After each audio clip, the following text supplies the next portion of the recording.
আপনার বাচ্চা বিছানায় কি প্রস্রাব করে? কোনো ওষুধ খাইয়ে বিছানার প্রস্রাব বন্ধ করতে পারেননি? তাহলে আজকের ভিডিওটি আপনার জন্য।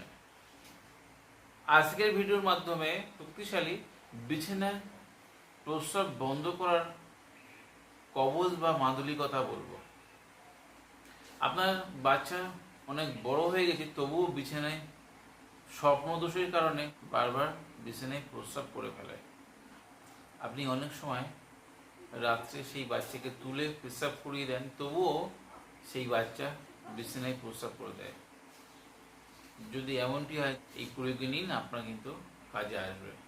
আপনি যদি তান্ত্রিক গুণিনের কাজ শিখছেন বা করছেন, তাহলে এই প্রয়োগটি শিখে রাখেন, আপনার যে কোনো সময় কাজে আসতে পারে। ভিডিও একটি স্পেশালি আয়াত আছে। কোনো ভোজপত্রের উপর দুটি অঙ্কন করতে হবে। ভোজপত্রে অঙ্কন করার পরে মাদুলির মধ্যে একটা আপনার বাচ্চা গলায় দিতে হবে, আর আরেকটি মাদুলি করতে হবে কি, আপনার বিছানায় যে চৌকি বা খাট আছে সেই খাটের কোনো পায়াতে বেঁধে দিতে হবে, অথবা বালিশের মধ্যে দিলে কিন্তু আপনার বাচ্চার বিছানায় প্রস্রাব বন্ধ হয়ে যাবে। বিশ্বাস ভরে গুরু স্মরণে কাজ করলে আপনাদের অবশ্যই উপকার পাবেন। আয়াতটি ভিডিও শেষে দিয়ে দেবো, দেখে নেবেন।